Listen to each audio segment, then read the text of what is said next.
Good evening. Welcome to the Lower Macungie Township Board of Commissioners Workshop for August 24th, 2026 at 6 p.m. Could you please join me for a pledge to the flag of the United States of America? I pledge allegiance to the flag of the United States of America and to the republic for which it stands, one nation, under God, indivisible, with liberty and justice for all.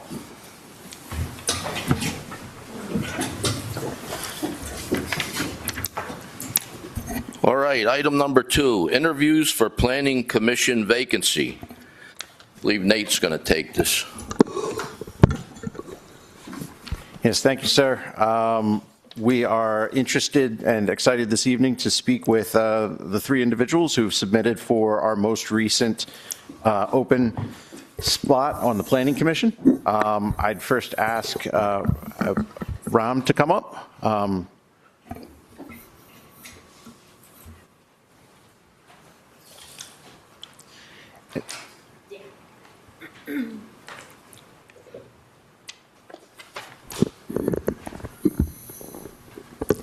Thank you very much for your interest in the Planning Commission. One of the things that we like to start with is if you could just tell us a little bit about yourself and what your interest in the Planning Commission is. Sure. Thank you very much for giving me an opportunity. Yeah, and you'll want to make sure your mic is nice and close. Thank you very much for inviting me for this meeting, and I really appreciate it. My name is Ram Narasimhan. I moved into Lower Macungie Township in July of 2002. I built a home in Lower Macungie and Wild Cherry Lane, which was called Deluca Builders. And so I raised 2 of my daughters in the valley, and they went to the Eastman School District. They are all grown up now. One is a medical director in Sanofi. The other one is a lawyer in Philadelphia. So I like this place very much, and I retired last year, and before retirement I was working for a software company as a product manager, developing softwares, meeting clients, managing projects, etc.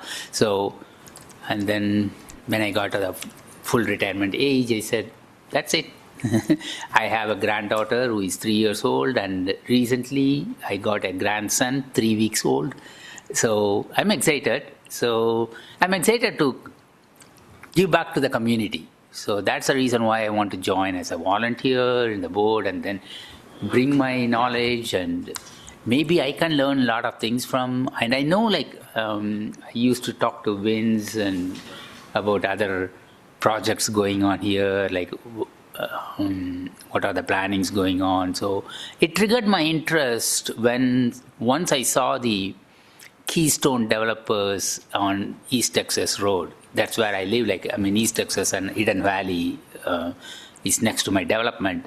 So I really want to know what's happening in my community. I know there is a lot of things happening, lots of houses, a lot of warehouses, a lot of things. I want to get a deep insight, deep knowledge, and see what I can contribute with my knowledge and experience. So that's why I'm here. Thank you so much. So we have a couple of questions that we ask every single applicant. It's a standard set of questions that help us get to know you better and your potential qualifications for being a member of the Planning Commission. The first one that we generally ask is, do you have an understanding of what the Planning Commission is for a township, what its purpose is, and what its function is for the community? Yes, I do know, but each township is different, views and different, so I was looking into that. But overall, I'm sorry. Overall, I understand what is the Planning Commission does. So yes, I have some knowledge. Great, thank you. And for our second one, why do you feel you should be selected for the Planning Commission, and do you possess any unique training or specialized background that you think would be of benefit or service to the township? Yes, when I was working with the Quick Check food stores in New Jersey, I was in accounts manager. So I was in the committee who decides the location for the stores. So I have a unique knowledge, but that's in New Jersey. So I'm sure that New Jersey and Pennsylvania are two different things, but I do have some unique knowledge. And the first thing I learned on the planning commission is don't dig the ground without calling the line, because I know because we were looking for sites for a gas station, a store built in on an individual lot, the traffic flow. So I have all those unique knowledge actually learned from them. Thank you. For number 3, do you know what, in terms of planning and land use, our comprehensive plan, our zoning ordinance, our subdivision and land development ordinance are, and what they do as part of the process locally? I'm going to learn that for Lower Macungie Township. Here's one of the most important ones. Are you willing and able to meet 2 evenings a month to attend our meetings and our workshops? Yes. Great. Have you ever attended a planning commission meeting or a board of commissioners meeting for a proposed development that was on the agenda, to learn more about it or to speak about it publicly? I'm waiting for the Keystone development in the planning commission. Excellent. Are you currently employed or associated with any business, company, association, neighborhood group, et cetera, that regularly appears in front of the township with any type of formal business? No. The last 2 are quite fun. What's your vision for the township in 5 years, say 10 years? What do you think Lower Macungie Township will look like in the future? It will be a busy place and lots of houses, and hopefully my vision is my taxes will be reduced, because when there are too many houses coming in and too many revenue is going to come. Like I've been paying taxes for the past 23 years, so I hope I'll get a break on that. And I'm also worried about the traffic. Actually, when I first moved in, there was no traffic light on Wild Cherry and Lower Macungie. Down the road, they had a big accident, and that's what they triggered to put the traffic light. Brookside and Lower Macungie used to be a 4-way stop sign. Now there is a traffic light. So I'm worried how the traffic is going to be in my vision in like 5 years. Already, I'm trying to avoid Brookside, I'm trying to avoid Hamilton. I tried to use Crocs Road, but now Crocs Road is again overcrowded. And so I'm going to find out more ways to be around. I don't travel because I'm not working, so I take off hours of not the office traffic or something but sometimes I like to go to Wawa at Brookside and Hamilton. That's what I've been going for a long time, but now it's very difficult. So now I changed to going to Wawa on Chestnut Street near MAS High School, which is not, the traffic is not bad there. So that's my vision actually, and the schools are overcrowded already. Because I said my 2 daughters, one graduated in 2008 and the other graduated in 2012. They went through the whole elementary, middle school, high school. When my first daughter went, I found that the crowd was not that much, or the class size was not that much. But in 2012, I think they had the highest graduating student that year in the history of MAS High School. So my vision is how we are going to plan the schools. I know there are a couple of middle schools came, a couple of elementary schools came, but they are all fed into one high school. So how do we going to do that? That's my vision. Okay, and we have one more question. Sure. What is your current, there's obviously a lot of growth and change going on in the region right now and in the township. What's your current view of the development going on in the township and the Lehigh Valley? What do you like? What do you like to see, or what concerns you? The first thing I like is that my house price has gone up in these 23 years. So I am very happy actually. I mean, at least it's gone up 3 times what I paid.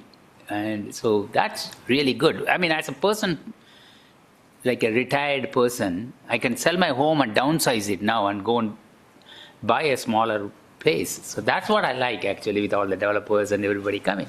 But again, are we really regulating? Are we really studying everything before a developer comes in and says, I know that I saw a lot of developers wanted to come, but the township intervened and under the program, the open space program, and converted everything.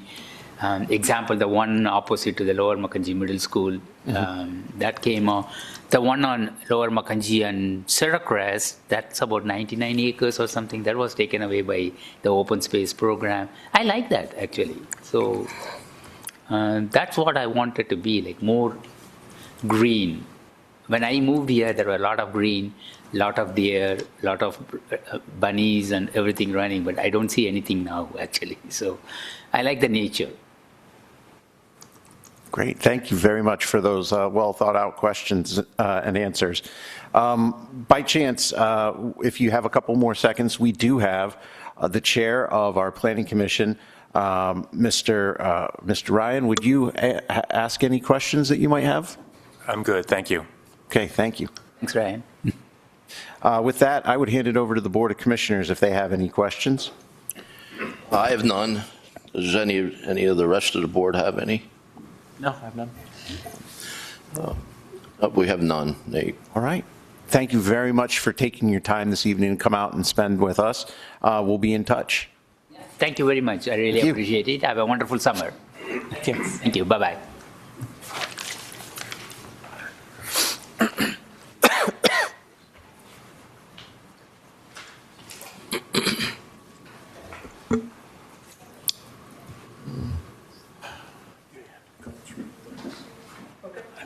Get you some? Yeah, my throat is like that.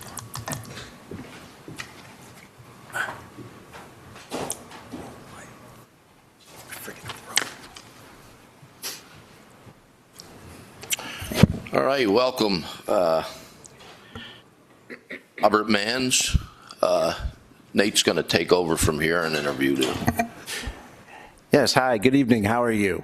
Good. Thank you for taking some time to join us this evening. My name's Nate. I'm the township planner. We're very interested and happy to have you here this evening. You've expressed interest in being on the Planning Commission. And generally what we like to do is have potential applicants tell us a little bit about themselves first, and then we have a couple of standardized questions that we would like to ask you. And after that, we would hand it over to Mr. Ryan Kennedy, our chair of the Planning Commission, as well as our members of the Board of Commissioners to ask you some other questions to help us get to know you a little bit better.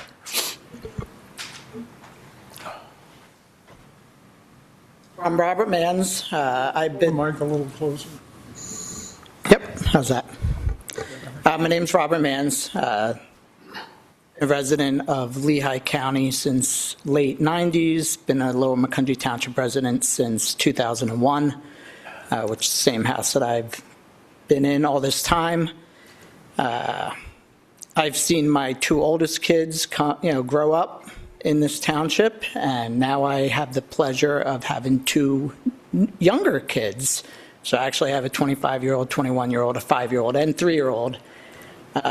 So seeing the second time around, seeing how, things have changed in the township. I've aged, I've been doing more stuff now with energy efficiency and running the state IRA program that's going to be forthcoming in the state of Pennsylvania. So when I saw this come across, I thought, my skill set could help and could be, good for me to be able to see the future of my 2 younger kids, as I've seen so much change in the past 20 years. Great. Thank you very much for that. So now we'll go through our questions. The first one is, do you understand what the Planning Commission is for a township, what its purpose is, and how it interacts with the development process? Yeah, sure. It's from what I understand, it's a advisory board that helps guide the township's long-term growth and development. It reviews proposed subdivisions and land developments, considers how proposals fit into the township's plan. And I see the commission as having a bigger responsibility than reviewing individual projects. It should be looking at how decisions are made today, how they affects traffic, infrastructure, housing, open space, the environment, and the overall quality of life. Excellent. Thank you very much. For the second question, why do you think you should be selected for the Planning Commission? Do you possess any unique training or background that would be beneficial with your service to the township? Yeah, I would have a somewhat different technical perspective to the commission. My professional background is in building science, energy efficiency, residential and multifamily buildings. I have certificates for BPI in the building analyst professional. I'm a building analyst technician, and I also have a multifamily building analyst certifications. So I'm able to do audits in single family, multifamily, both in residential and the commercial settings. So I also was the technical advisor for the energy audit for the state of Florida this past year. So my work has required me to evaluate buildings, reviews technical information. I understand building systems and energy performance, and I'm able to make recommendations based on that data and field conditions. But I also understand that being part of the Planning Commission isn't about being an expert in every subject. It's about reviewing the information that is presented, asking good questions, listening to the residents, developers, townships, and other commission or members, and making the decisions based on what is best for the township. Thank you very much. Do you know what a comprehensive plan, zoning ordinance, and subdivision and land developments are, or subdivision and land development ordinances are? Do you know what they do as part of the process? Have you ever worked with, read, or seen any of them before? Yes, and my understanding is that the comprehensive plan establishes the township's long-term vision and goals for things like land use, transportation, infrastructure, and preservation. So the zoning ordinance turns much more than vision in the regulations. It governs how property can be used and developed, including things like permitted areas, density, setbacks, and building requirements.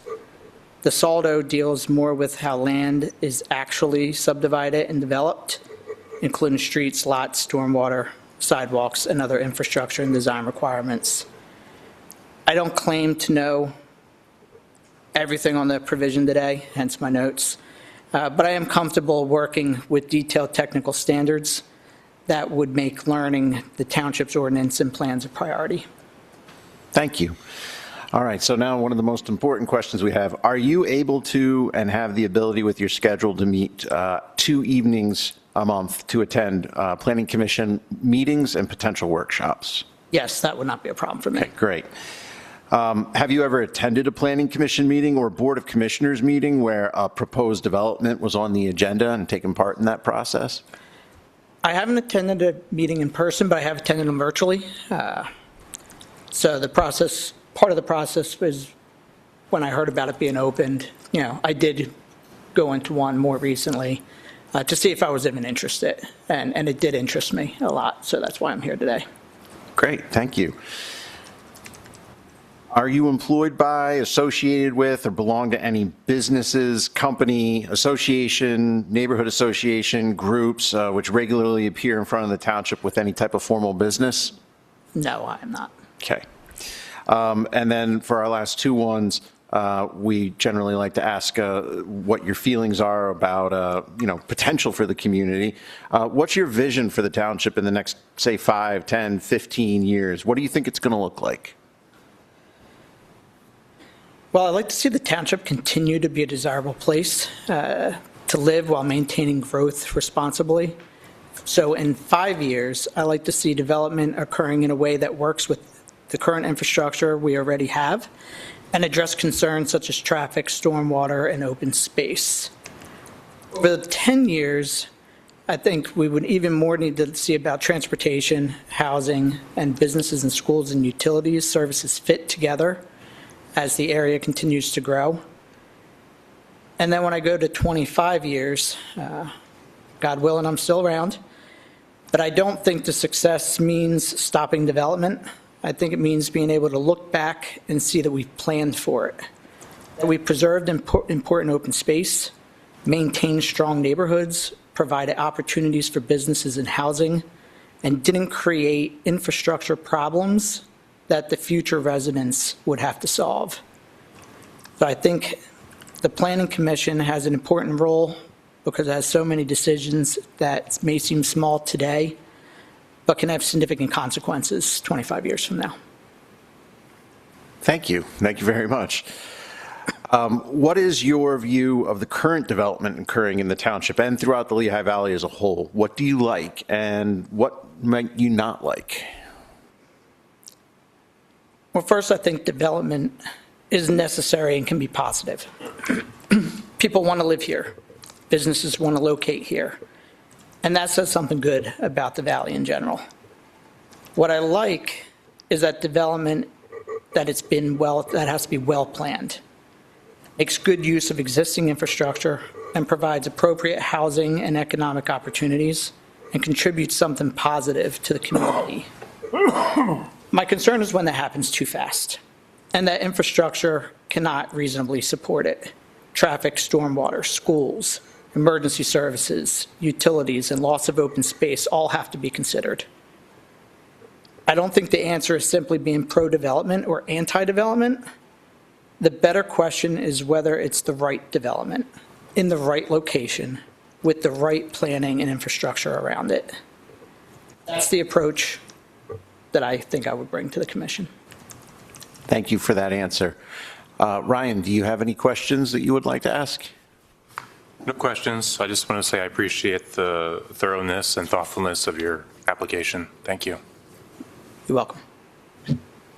Members of the board, any questions? Just one comment. Depending on the workload, it's a 2-meeting-a-month obligation, and it's a 4-year hitch. It's taken on a lot, and I'm sure you're aware of that.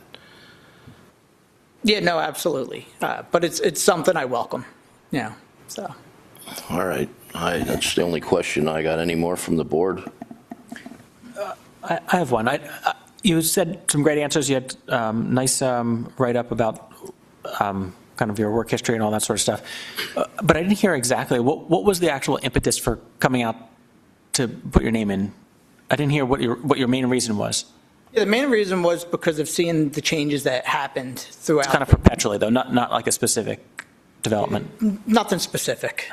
I work with the state now with the Department of Environmental Protection on the state grant programs and the IRA programs, and a lot of those do similar things. I have a buddy in Indiana that's in the zoning committee. My fellow colleagues do a lot of the stuff, so I hear a lot of the same conversations going on a regular basis, and I'm not sure if I saw something in an email or I just was browsing around and I was like, that's great. I just didn't hear. Sometimes people have a specific thing that was their trigger. Other times it's, they've been part of this community for a long time, and finally today's the day. I've been here, like I said, it's the age difference of my kids. Yeah. Seeing all the farmland that when I first moved into the borough of Macungie back in the 90s, and now 20 lights later on 100 to get to my sister in New Tripoli. Just wouldn't be able to be a part of it. I do enjoy the growth of the area. I love Costco. I love different things that have happened. But I'm always watching to see like what's next and what are they going to do to prevent the next problem. So being part of it is something that's desirable. No, it's good. Thank you.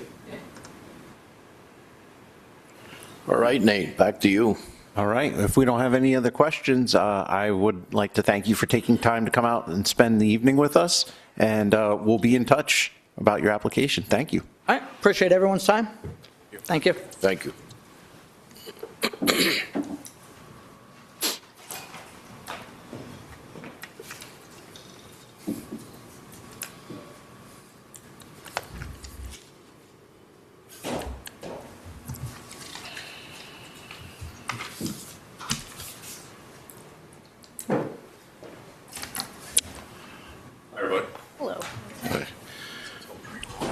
All right, welcome, Jeffrey Whitcomb. It's me. I'm going to turn this over to Nate to start this interview. Thank you, sir. Thank you, sir, for your interest in the Planning Commission. Absolutely. This evening, what we'll do is we start by asking the applicant to introduce themselves to the board and share a little bit about yourself. And then we have standard 8 questions that we ask every applicant equally. After that, I'll hand it over to our Planning Commission Chair, Mr. Ryan Kennedy, and then we'll also send it to the members of the Board of Commissioners to ask you any questions that they might have. Sounds great. Hi, everybody. I'm Reverend Dr. Jeff Whitcomb. I'm a 1987 graduate of Emmaus High School, Kutztown University graduate. I grew up in Lower Macungie Township as well as Emmaus. I've lived here in Lower Mac off and on for over 50 years. And I'm a minister of music at St. James African Methodist Episcopal Zion Church in Allentown, as well as a middle school teacher in Reading. Today was the first day of school. It was a great day. So after today this morning, I'm ready for this. Excellent. Thank you for that introduction. Sir. And congratulations on the first day of school. Thank you very much. So to start with the questions, what's your understanding of the Planning Commission and its purpose? And what do you think the Planning Commission does for the township?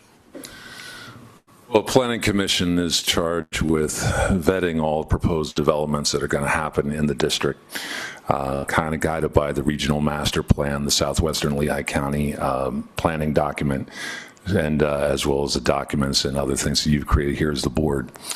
Pennsylvania has unique provision in its law in that pretty much the job of the Planning Commission is to make sure that everything lines up to code. And if it lines up to code, then it gets passed on to you, the commissioners and everybody else, and then you make the final call as to whether it will proceed or whether it's not will proceed. So the Planning Commission is supposed to be involved in the regional planning. It's supposed to be involved in reviewing anything that comes before it. It's not supposed to say, you know, we don't like it because the proposed person was wearing a red suit, or because the we don't think the easements are enough, or I mean, it's about those easements. Let me just clarify that. So if the code says you need so much of a setback, if the code says you need so much distance between buildings, if the code says that you need all these different things, and that's what you have to go with. And that's the Lower Macungie Township Code, as well as the Pennsylvania State Code and the Southwestern Lehigh planning document, as well as other things. All right. Thank you very much. For our second question, why should you be selected for the Planning Commission? Do you possess any unique training, background, or credentials that would be a benefit or service to the township? My parents moved us here in 1971. We bought a house at 67 Cherry Lane in Lower Mac, right off of Spring Creek Road. At that time, it was a whole different setup. There was no buffer riparian zone around the creek. It was clear-cut mowed straight to the creek. There was a playground within 15 feet of the creek. Every time it came to trout day, they would a whole neighborhood would descend en masse down to the creek to go fishing. Later, after I got out of school, I got my first apartment in Lower Macungie Township, over off of Butts Road. Mrs. Wentz had a barn behind her place and turned the whole thing into apartments, and very 1960s, 70s decor, but it was my first apartment. I was happy. Later, we decided to come back, my wife and I, to this area. 2022, we bought our forever home back in Lower Macungie Township. So I've seen what's changed over the years. I've seen what's grown, what's changed for the good and for the bad. I've also lived in other places in the country, such as the Bay Area of California, Austin, Texas area, areas that have gone to full build out of everything that they've done. So I've seen what works and what doesn't work in different areas, and I see what works and what has not worked in this area. And so that's what I bring to the table, a breadth of experiences rooted in this area, living in this area, but also with experience elsewhere and seeing what people have had to deal with. Thank you very much. Do you know what a comprehensive plan, zoning ordinance, and subdivision and land development ordinances are? And do you know what they do as part of the local development process? You're looking at ways to regulate any and all development. So you're starting off at the macro level and drilling down. So a comprehensive plan is like your 30,000-foot view, and then each successive layer you're getting smaller and smaller as you drill in. So you're looking at everything from how do we fit into the comprehensive plan of southwestern Lehigh County. Then you're looking into how do we fit into the area of the township. You're looking at as you get smaller and smaller, you're drilling down to everything from setbacks off street level to the sewer plan to all those different kinds of things. So again, I would say it's starting off big and drilling down, and it all guides what we do and how we do it. Thank you. Next, one of the most important questions, are you willing and able to meet at 2 evening meetings a month to attend both meeting for regular business as well as potentially a workshop? Absolutely. I could do it every Tuesday if you need it. Have you ever attended a planning commission meeting or a board of commissioners meeting where there was a proposed development on the agenda and taken part in it? I'm sure I have. I can't name them off the top of my head. I mean, I know what's being developed over across from Whole Foods. You're putting in mixed-use development. Right up the street, you're going to tear down the cement plant and put in a Top Golf, or at least that was the plan. The development out on Butts Road, next to Butts Road, that whole field is getting developed. You have the development over here, the retirement, the Senior Plus community, which is coming over onto the other side, onto the Route 100 side of Spring Creek. And so you've got all those developments that are going on in different parts. And I haven't been necessarily in the meeting where those were discussed, but I've been around planning commission meetings, and or rather, I've been around township meetings where things have been discussed. Okay, thank you very much.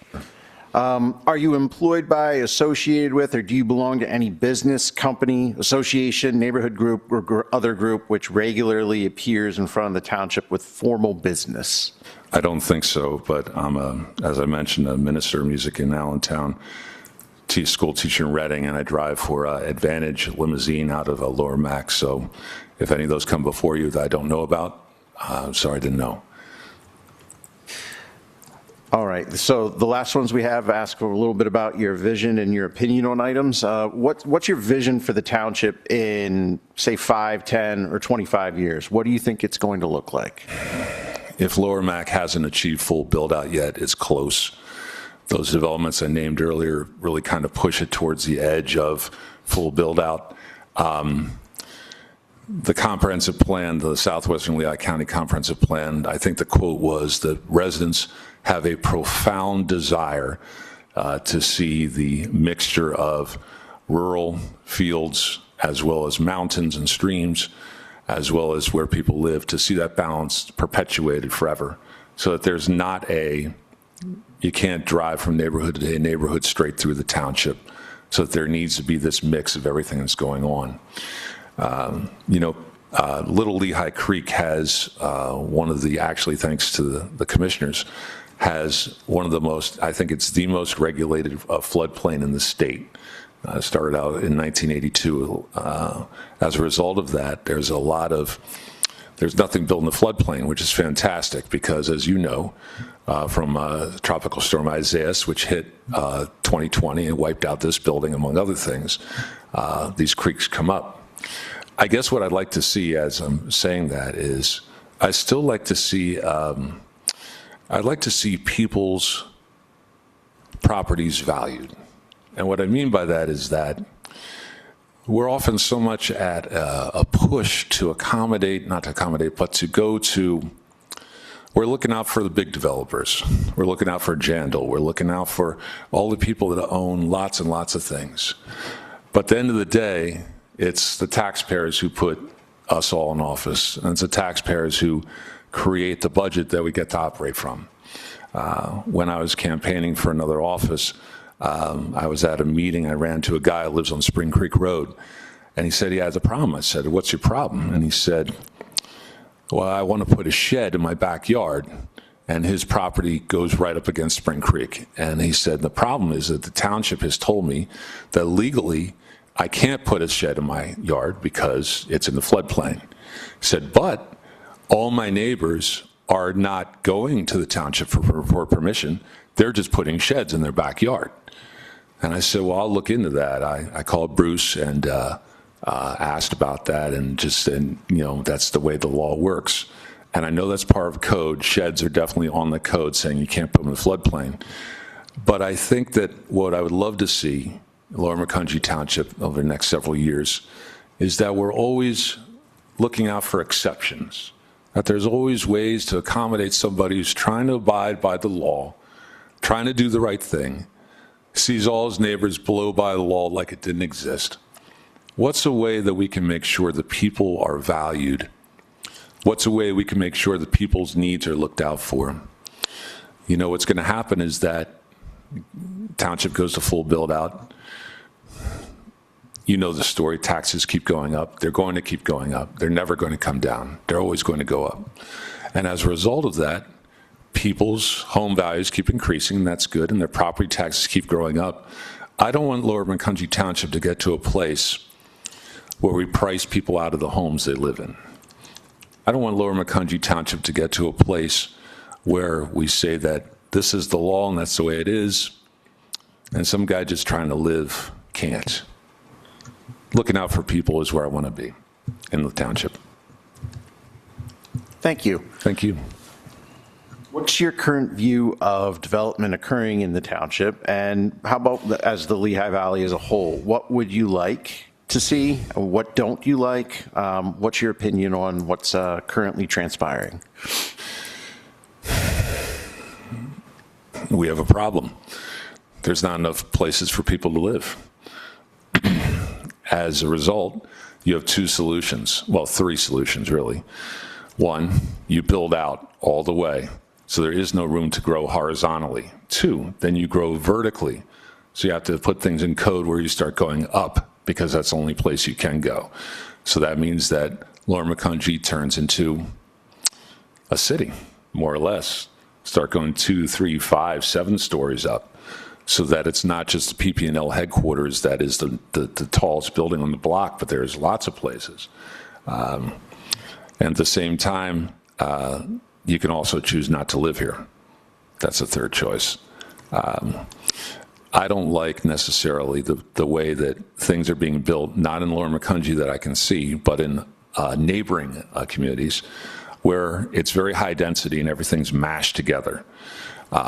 Also, there are buildings, homes, and everything has the same footprint straight through. It's like Levittown all over again, if you're familiar with that. Everything looks the same. All the paint schemes are the same. All the design features are the same. All the architectural elements are the same. Everything looks the same. In fact, you drive through the neighborhood, the only thing that's distinguishing one house from house 8 houses down is that it has a different number on it. It all looks the same. And I don't like that. I don't like homogeneity. I don't like all the same. One of the thrills about growing up in Emmaus was that Emmaus has its own kind of thing going on. Lower Macungie, Albertus, all these areas have their own things going on. I think Lower Macungie will have to find an identity for itself, and that identity will have to be put into kind of what it looks like. I love the seal of Lower Macungie Township, but does that speak to who we are today? I'd like to see a new identity forged that is emblematic of who we are as a people, as well as this area. I think those are the things we have to look at moving forward. All right, thank you very much. So that concludes the questions that I have. I'd like to hand it over to Ryan if he has any questions. I don't have any questions. I just appreciate your thoughtful answers. Thank you. Absolutely. And after that, I would hand it over to the board for any questions you may have. Any questions from the board? Just one comment. Sir. It's, the meeting's 2 times a month, and it's a 4-year hitch. It's great. So you're prepared to commit to that? Yes, sir. All right. And you had mentioned some things worked out in the township, some did not. If you could just give me one example of what you think did not work out in Lower Macungie Township. I think at some point the township is going to have to get its own police force. Having the state police for the township, which of course, it's not just Lower Mac, with the exception of Upper Macungie Township and the different boroughs, all of Western Lehigh County relies on the state police, but they don't have too many barracks. So as a result, if you want to get in touch with the state police for an emergency, you better hope their cars aren't 15 minutes away, because it's going to be a while before they get there. Also, I know it's not anything to do with Lower Macungie Township, but when Norfolk Southern redid those tracks, right, and they blocked off 3 different ways to get into our neighborhood, it's like, you either had to drive over South Mountain or go all the way out to Mertztown, it seemed, to get around the tracks. And that's a problem, especially if there's an emergency or people have to come through. When there's limited access and egress, then it doesn't work. With that being said, that's really my main thing, the state police or police force, I would say. Force. Yes, sir. All right, I have no more questions. I'm going to turn it back to Nate. All right, thank you. So at this juncture, we'd like to thank you for spending some time with us this evening, answering the questions and introducing yourself. We'll be in touch when the board makes a decision on who they want to appoint as the next planning commissioner. Thank you. Could I say one more thing? Sure. I just wanted to say I appreciate the opportunity to come here, and I work very well with everybody. I think that's probably one thing I didn't say. In my jobs, they're all people jobs, whether you're driving a limo or you're in a schoolhouse or you're doing the music in church. You have to work with everybody, and that's what I do. I work with everybody. Thank you. Thank you. Welcome. Thank you.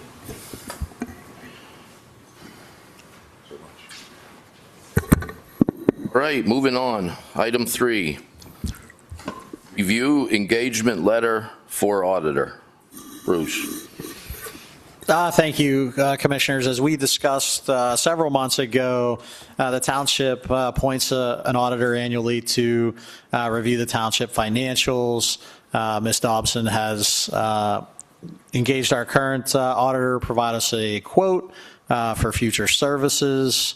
I'll let her kind of get into what she's looked at. We would be looking for the board to consider the appointment of the auditing firm probably in September or early October. So that's all set for our 2026 financial reviews, and also so that we can have that number for our budget and planning. So. All right, any questions for Bruce? Just a question. I mean, I was happy with the auditor, at least with what I experienced from them. Where does their price land? Do we know, like, if they're comparable or, maybe higher than other parties? We didn't issue an RFP to search around for others, but from, my prior municipal government experience, they're on point for what the services they do. They gave us 2 new people this year. They did really well. We've had Dale, I believe, the whole time you've engaged with Maley. They do a great job. We think we have a very good working relationship where this document kind of outlines what their objectives are, what their responsibilities are, but they also outline what our responsibilities are. So I think they want to work with us and we want to work with them. So I will say this year we paid $36,250. So their quote only went up $500 for next year. So I would like to work with Maley again. Like I said, they have some good talent coming through, and then we have a good working relationship with Dale. Great, thanks. Thank you. Do we re-contract with them every year, or is it like we're approving a few years? The ordinance says we have to appoint them every year, but the contract that we provided in the workshop packet, it has a 3-year quote on that. I did ask to extend it for 3 years with them, so we could lock in some pricing. Thank you. Any more questions? All right, is that it, Anne Marie? Yeah, I just kind of want to go through the paperwork. If, I know this might be the second time you guys have seen what they kind of explain. So if there were questions on what they kind of go through this, but I just kind of, they have their objectives, what their responsibilities are. They're here to make sure that the risk on the township, they're making sure that our internal controls are where they need to be, they give that recommendation. But then there's also our roles where they do meet with commissioners, they meet with Bruce, they go through our full internal controls with the employees, kind of the expectations, their privacy.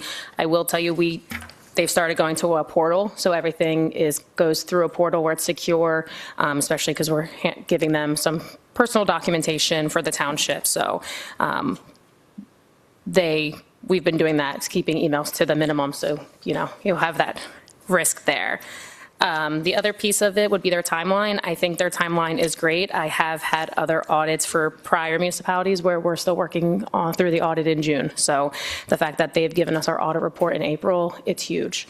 And so I'm very happy with that timeline. I know some other municipalities that have had a hard time. So we really enjoy that with them. And that's kind of it. And like Bruce said, we'll come to the meeting with the resolution. All right, thank you.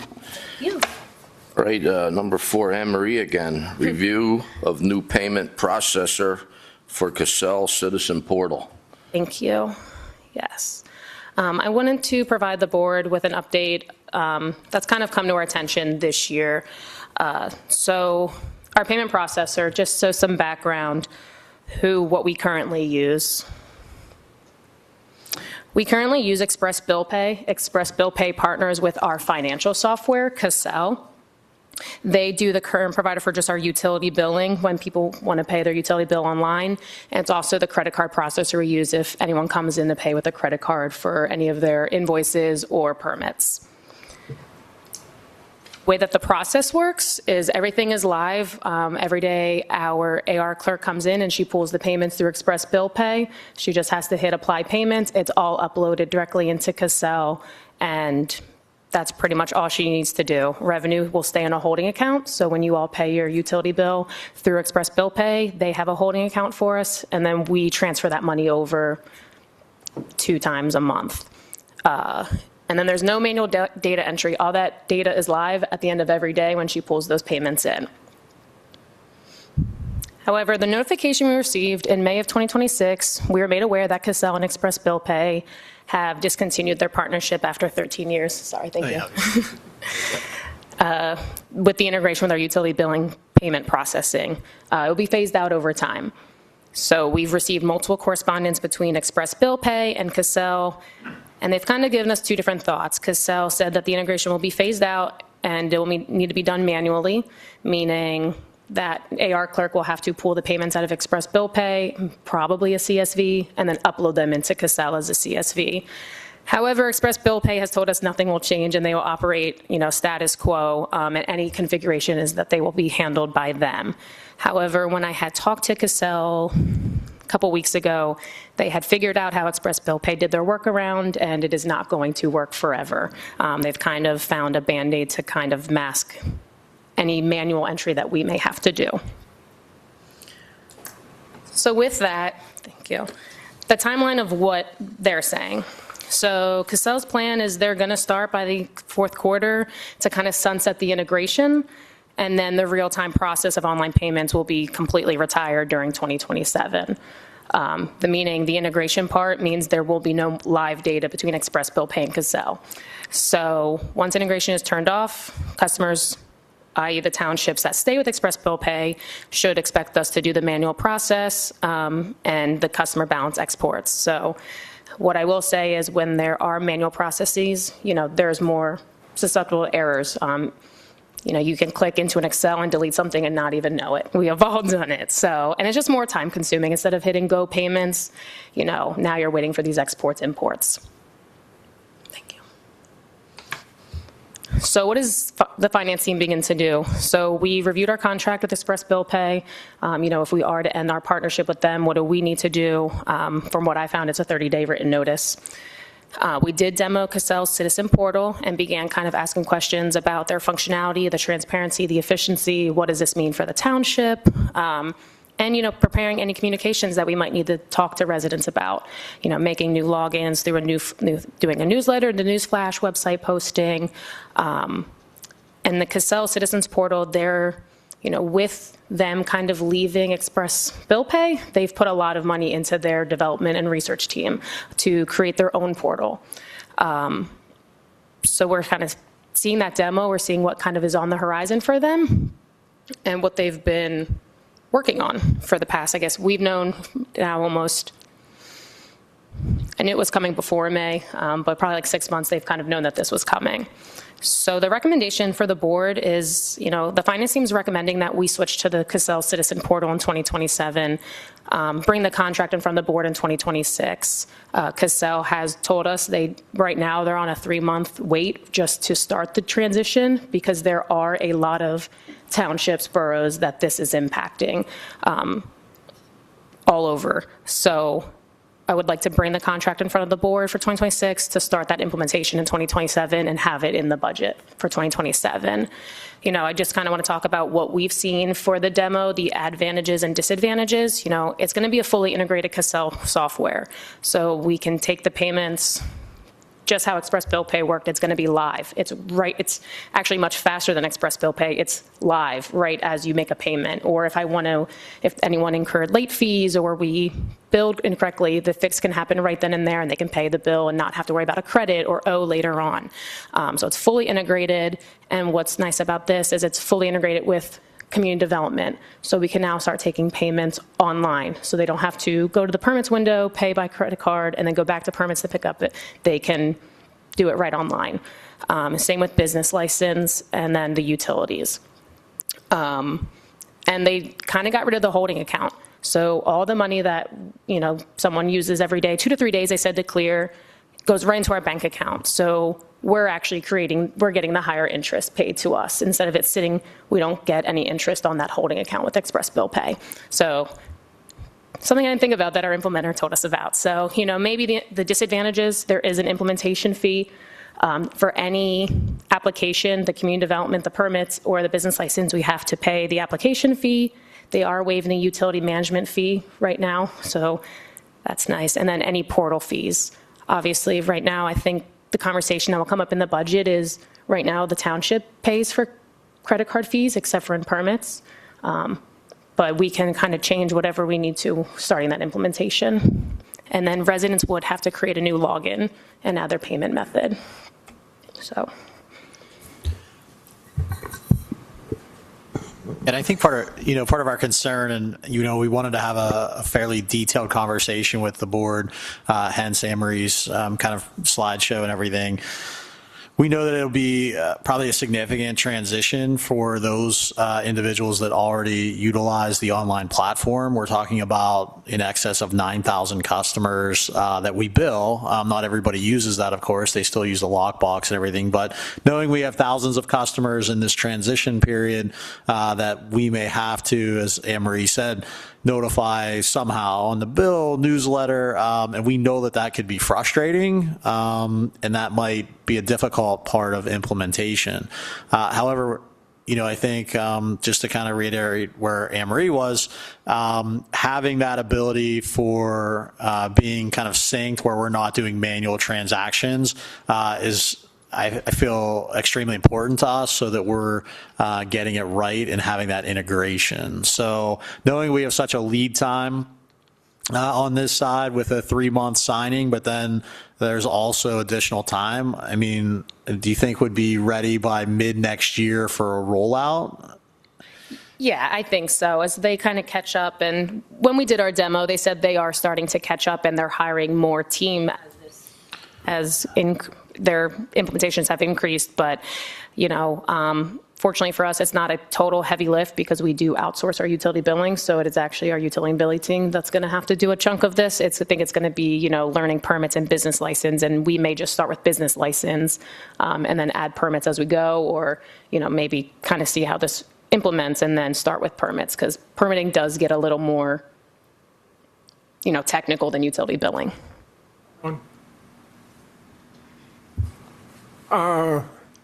Okay, I get a little confused about this citizen portal, and is it going to replace the bill paying part that, what's the other company, Fix It or?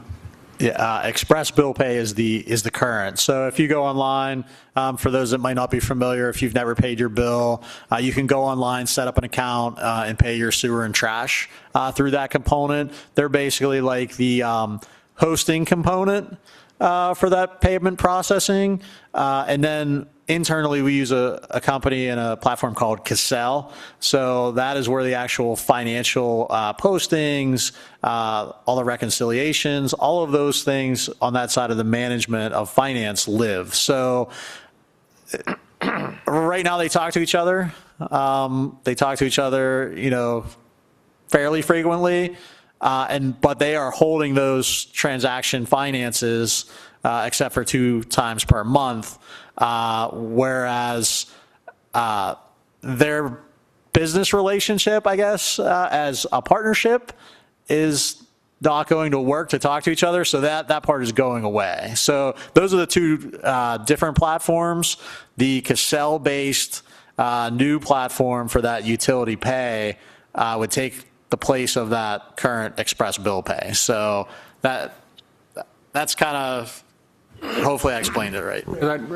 That's sort of what I assumed, but I didn't really see where it said that out explicitly. Yeah, and everything would, as Anne Marie said, stay the same for billing. That is third party for us through Cassell. So they do manage that process, send out the bills, accept payments, deal with customer service over the phone. That part stays with the core team at Cassell. And then this would just be more of the processing side. So this reduces a big lag then?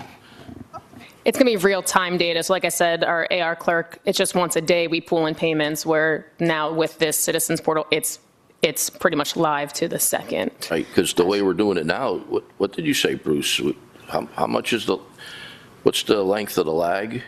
Well, as Anne Marie said, the money, they are holding those dollars. So if they collect utility bill payments, right, they are transferring those twice a month to the township account, sometimes maybe a little more frequently, but you're realizing the transaction in real time if we try to change platforms. Yeah. Which is an important point for this, I think. Yeah, it was something I didn't think about until they've really put it into perspective. I was like, oh, we do the holding account, and they do. I have to see what the minimum is because in the agreement I didn't see it. But if Express Bill Pay requires the minimum and we're only allowed so many transactions a month, yeah, we just do 2 big ones as we see fit. We just transfer the money over. So. And you were saying if everything goes smooth, we're looking at approximately 10 months till mid next year to get this on. They seemed maybe for permitting, but for utility management, I don't believe it's going to be quick because we don't do a lot of it in-house. So that is one of our questions when we talk to the demo team. We have to get the billing team to kind of see what they're going to help with. But when I talked to our lead person at Cassell, he said it's not a heavy lift for us for utility billing. So it could be pretty early in the year for utility billing. We just have to build business license and permits. Okay, thank you.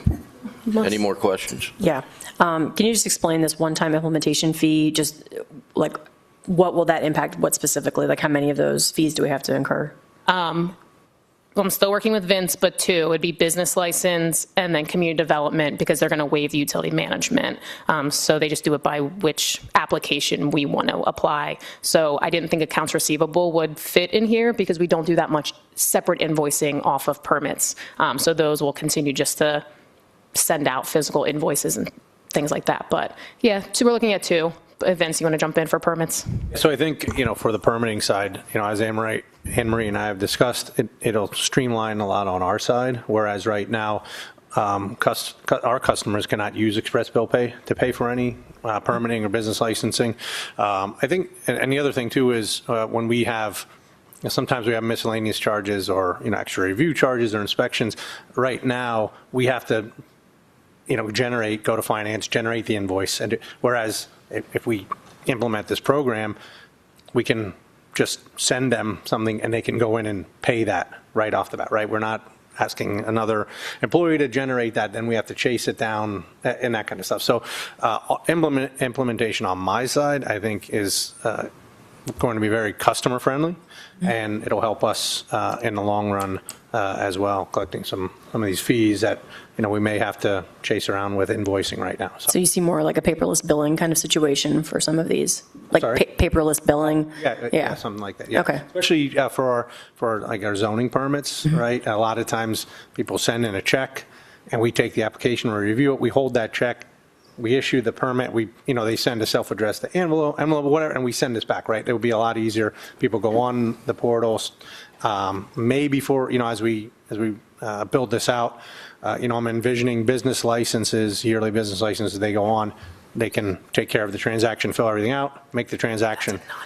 We send, that email goes right out to them with their license then. And then for permitting, things that we don't need, like UCC permits, we still need to have paper copies, but zoning permits we could review online maybe and then send everything back digitally. So, we're working towards that platform as well. So this will definitely help implement that. Okay. Just a couple more, sorry. So in terms of like our resident side, like customer facing for the residents, I think right now we're still getting paper bills. I think You can choose that. so that we can get that with the new. Yeah, and you can do that with Express Bill Pay. Okay. Express Bill Pay now, but when you kind of go into this new Cassell portal, it will ask you all of that. Do you want to manage auto pay? Do you want to go paperless? And they're actually created an integration in our Cassell front facing, and I can go into your customer and it will tell me yes or no. So that tells me if a resident went in and made their login and clicked it, because that's the only way that you can switch that. I can't switch that. So they've created some cool features. They're still growing. I think there's still some learning curve, but I think that's going to come in time. Like I said, they're really putting money into this development side. So paperless will be an option, and then auto bill pay, which is always helpful, I think. And then just a question on the credit card fee side. You said we're not currently charging credit card fees. Is that Correct. right? So the township absorbs the fees. We pay, looking at an Express Bill Pay bill at the moment, we pay about $3,000 during a billing month. There are processing fees on the back end. I won't bore you, but basically Express Bill pays the merchant servicer, and then we use Chase Payment Tech, which is the back end, the processor. So same thing with Cassell will be your merchant servicer, and then the processor will be Zift. So permits, they pay the fee. And then utilities, the township absorbs the fee. The consumer pays the permit. They pay the fee when they come to pay for the permit. If they pay for a credit card, we add the percentage plus a $1.50 transaction fee. Yeah, whatever Express Bill Pay charges, we pass through. Yeah, we pass through for permitting. Yeah. And then for Cassell, would there be an option for they can either do credit card or ACH?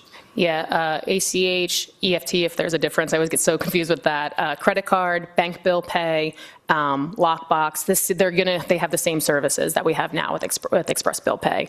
And their pricing is going to be, they want people to start moving over. So they've already told me that they're going to compare pricing and be the same as Express Bill Pay because they want our business. So.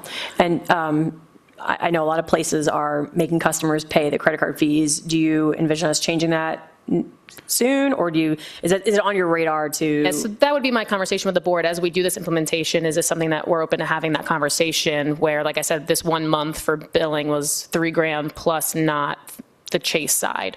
So is that something the board would like that analysis ran and building into our budget for 2027? I think that would be helpful to see. Okay. Yeah. Yeah, and I think that's important for us, a policy decision of the board. There's definitely positives and negatives of each, right? We wanted, I guess, years and years ago when we went to Express Bill Pay to encourage individuals to actually go to that platform. So that savings of those electronic fees at that time were kind of how that was looked at when that was implemented. Now with those costs that we're seeing for processing and everything else, is that convenience, now for the resident or the bill payer, should that be shared by the rest of the taxpayers and ratepayers? So definitely a policy side that we would ask you to consider. Would like to maybe look at it further during budget time, and then we'll get an analysis for you of just kind of what we're seeing. But if you can start thinking about it now, that helps us. And are there any fees for like an ACH type transaction? I know normally there's not an upcharge for that, but on our side, are there any, back-end fees or any fees that we incur with those type of transactions? Currently or with the new one? I guess both, if you know. I haven't gotten all of the pricing for the new one, but again, if EFTs are the same thing as ACHs, and you guys can correct me if that's not correct. I think it's probably the same thing. We do get, I can see there's a unit price on there for those web transactions. And then, like I said, I'm still kind of familiarizing myself with the Chase side of it. So I'm sure that's where the percentage comes in for the Chase side. Okay. They're the ones. And I think it could be helpful to understand, like our team, someone has to do something, right? There's some hands-on probably at some point, whether our team does something or, someone, a third-party processor.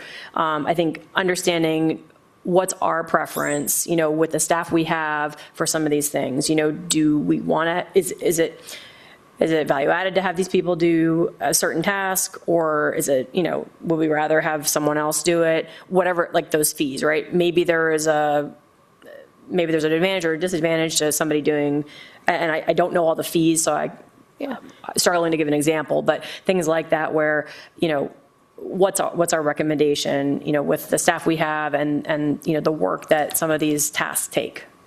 Perfect. Yeah. I have a few questions. So obviously the long-term benefit sounds like this is a no-brainer. That part's very clear. The transition sounds maybe a little challenging. How many accounts do we have?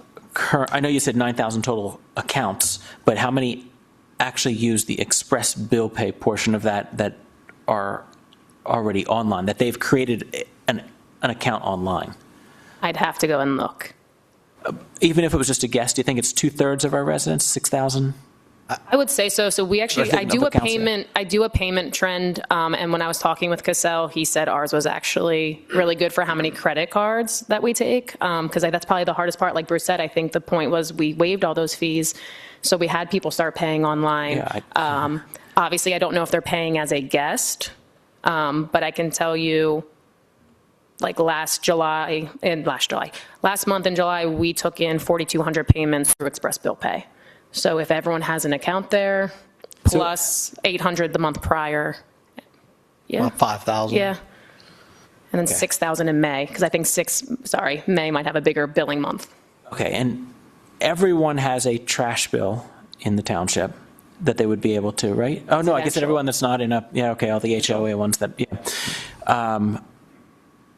I know not everyone have water and sewer either, so they might be using it for two things, they might be using it for one thing, or is there anything else that I'm missing? It's just, those are the two that are the ACH, EFT style accounts. Credit cards, bank bill pay, and lockbox. So when you have your bill, that green bill, it will tell you where you mail your check to. It's Utah. That's the lockbox. So that's and I guess I'm saying like how they use the Express Bill account. Yes. Yes. Yeah. Okay. So what they're using it for? Only utilities for now. And like I said, the Citizens Portal would open that opportunity to open up. Exactly. Okay. I just wanted to make sure that, because I think that it'll be a major inconvenience to switch.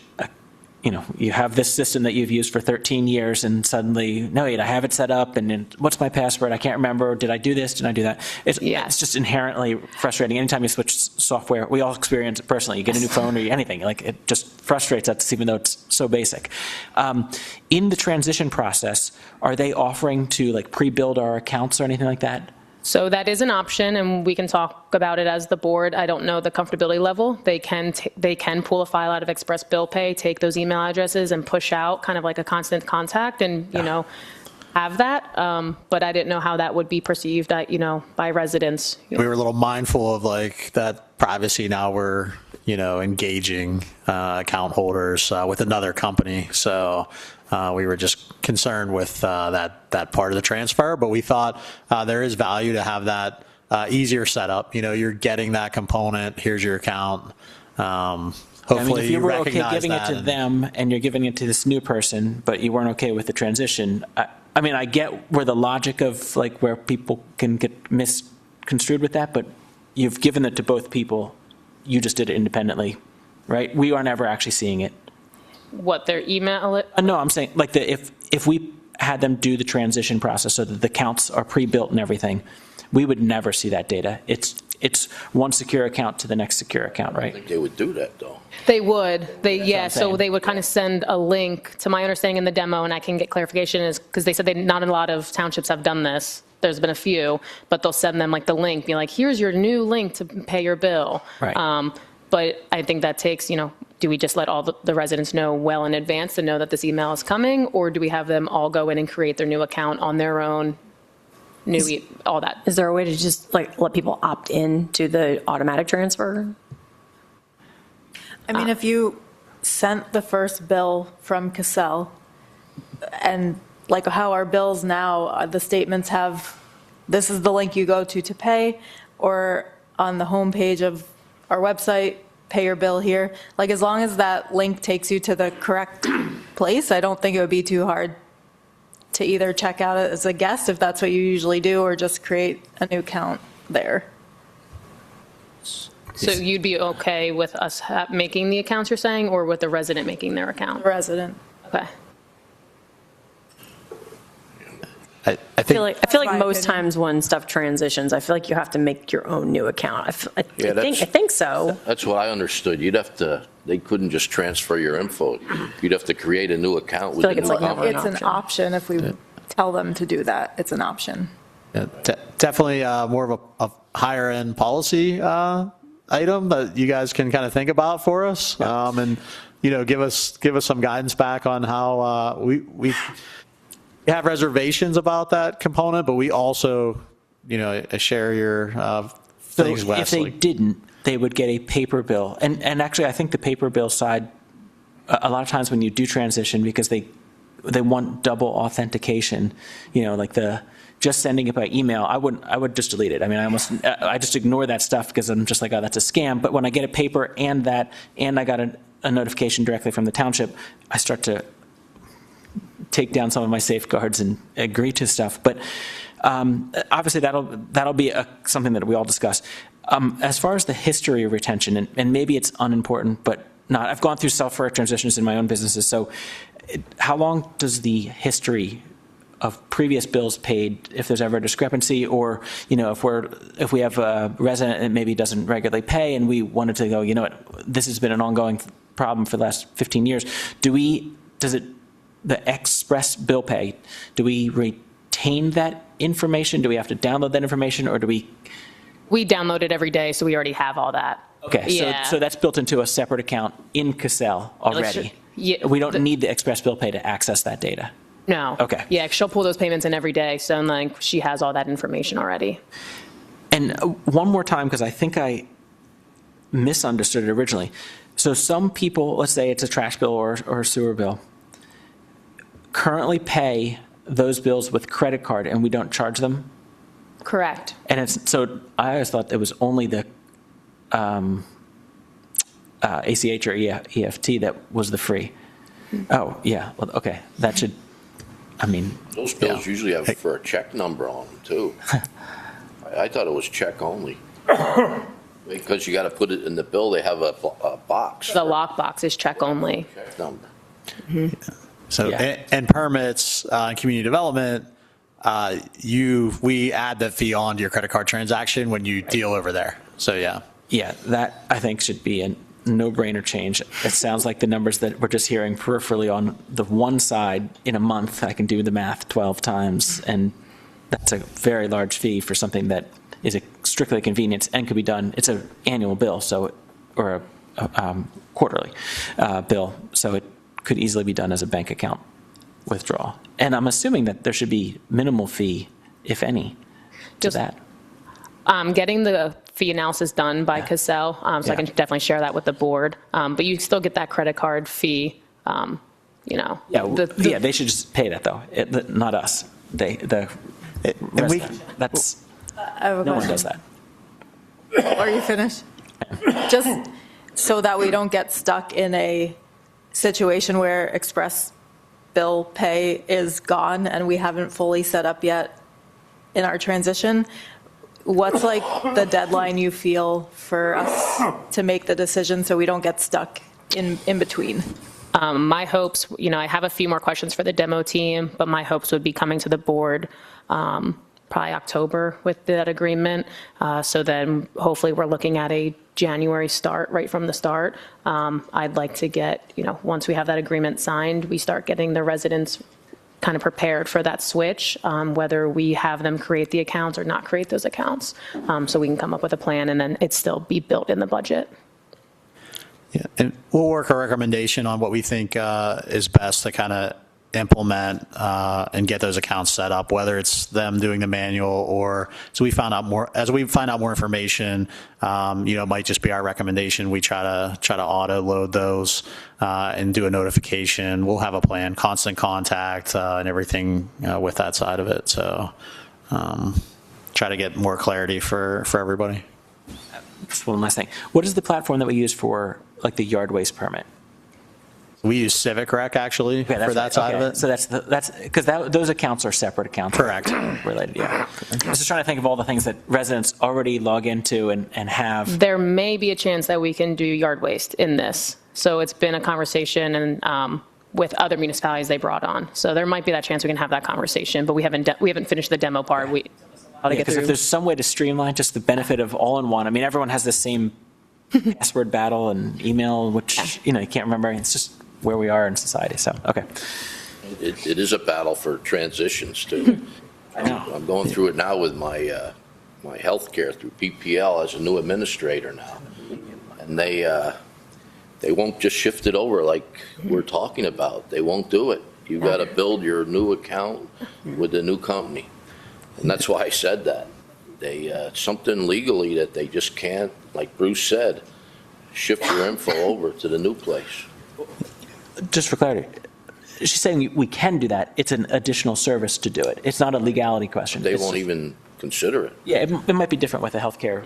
Yeah, utilities might be a little different. And I can talk to them and kind of see what their process looks like and get that from the board. Once they have some of our invoices, they're going to do the analysis of pricing, and I can bring that forward to the board. We will be discussing this more in Right. Yes. meetings, so. And what I just said, it's probably making it difficult because the money's coming to me. It's not going from me to them. Yeah. That's probably. So it sounds like there's some consensus that we can keep moving forward with our exploration here. We'll work through, as Anne Marie said, we'll get the agreements finalized. We'll have legal review them, make sure that we're prepped and ready to go. We'll need some questions on that part of the implementation, and then we'll have time on the fees. As Maureen said, we'll get them at budget time at least. Is that a good component of where we are? That's Okay. good. All right. All right, moving on. Item 5. That's also me. Yeah, and I have Bruce down here. that's all right. We're going to tag team this one. So, right. we are looking at the ability to execute facsimile stamp for check payments. There was a question on that side of it. Just for check transactions only. Right now, we have 2 wet signatures on the checks. I want to make it convenient for the board, if you choose, the 2 signers, Ron and Wes, to implement facsimile signature. What we've recognized is we should craft a policy, knowing that this is more of a policy involving the board instead of a direct personnel type policy. Finance team has looked to draft something. We would need the board to consider parts of this since it applies to all of you. So that's why we have this component. Anne Marie has a couple highlights here on what we were looking at, and just to make sure the board was comfortable with it. Thank you. So I hope everyone had the chance to review it. Obviously, we have the purpose, the scope, the definitions. What I really wanted to hit home, and with the finance team, the assistant finance director did a really good job with this. We kind of tag team this with Bruce. I just want to highlight that this policy outlines those guidelines and those procedures, but we took a really careful consideration with the separation of duties to limit any township risk with having a signature stamp. Obviously, it's only going to, like Bruce said, it's only going to be used for those checks or disbursements, and we're only going to allow 1 stamp on a signature. So if there's 1 stamp, the other person has to physically sign. So with those responsibilities and authorities, everyone kind of see what their role would be.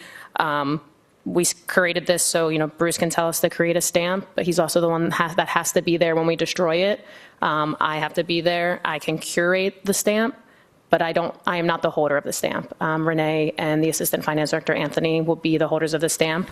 Kind of the guidelines on what is allowed and isn't allowed.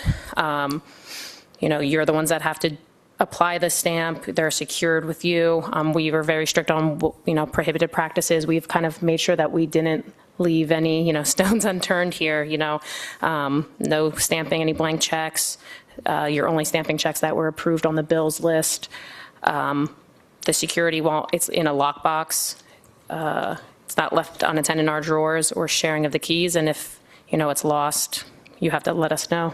And we keep kind of all the records of when it's used. He created a log, so it will tell you what stamps had, which checks had the stamp, which ranges had them. And we've kind of made sure that we kind of hit everything. So if there were questions about the policy or if you thought we missed anything, I'm all yours. Just a question. Say someone didn't follow the policy and there were two stamp signatures instead of one wet, one stamp. What happens then? Like, is there, is that an invalid check? Is it void? Like, what, Well, we would hope it wouldn't happen if we knew, one commissioner used the stamp. We wouldn't allow the other one to have that stamp. We wouldn't give them access to it. But we could, whatever the board is comfortable with, we could void it and reissue per our policy, since it says that it has to be one physical signature. Yeah, and currently, just so everyone's aware of the process and the public as well, we try to keep it as one board signatory, one management level. So usually myself or Wes or Ron would be the two signatories. We try to have that segregation from Anne Marie as well, even though she's the treasurer, to put that extra layer in there. So the stamp would only be for elected officials, not for management or internal staff. So as long as we keep with our policy that, myself or another internal has to be that wet signature, we feel that there's some additional levels there that we wouldn't have two stamps on documents. All right, sounds like I created some more question this, but. Go ahead, Wes. Did you have? No, that was Okay, it. so this is a traditional process, and I think that these cover a lot of, create a lot of safeguards. Is there a digital process that could do this and maybe even more secure?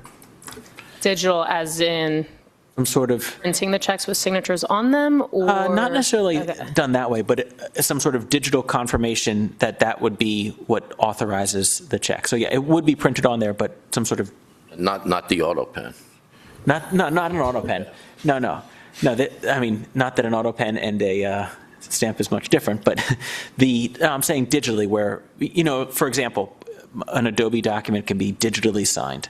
It's an authorization, yet it's really just a code. It's not an actual signature. Is there something along there that banks now currently offer? I really don't know that would authorize it. Like when you do a bill pay, I go in, I type my information, I never sign that check, but I'm authorizing it to go through. Is there something in that space with the bank that is equally secure? We would be verifying it. It's stamped by our digital code, by our NIC card information and everything. That's a great question. I actually don't know that answer, but I can. In some ways, I almost feel that I know we'd never trust the digital space, but in some ways it's more secure. It's going through the official entity and never coming to us physically in any way. I don't know. It might not exist. Maybe it only exists for, you can sign $1 million contracts with it, but maybe you can't sign a $10 check. I don't know. That's sometimes how those strange things go. That would eliminate mailing the checks out then also, correct? So Well, the check would still be mailed, but it would, have you ever used bill pay? So if I would basically go onto my computer, go into my bank account, I would type in who it goes to, the amount, and send it, and never ever see the check. It gets sent from Ohio or wherever the I will banks. say, we do get checks. We have check stock with the payables clerk. So those are all blank checks. I've worked with municipalities that had pre-printed checks with your signatures already printed on them. I don't like that. No, I don't like that. I don't like that. Not pre-printed checks with names, definitely not. But then we run those checks through the Cassell to print out all that, like, print, who we pay to, the check amount and stuff. So I don't know how the bank would then preload that signature because they come out of Cassell.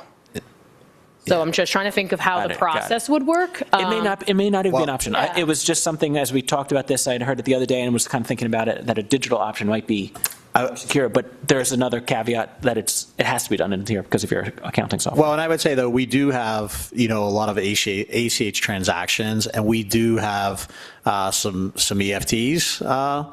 We've tried to definitely, majority of our employees are now ACH transaction. Our vendors were going to that route. We prefer that digital side. And then, the board always verifies the bill list as presented.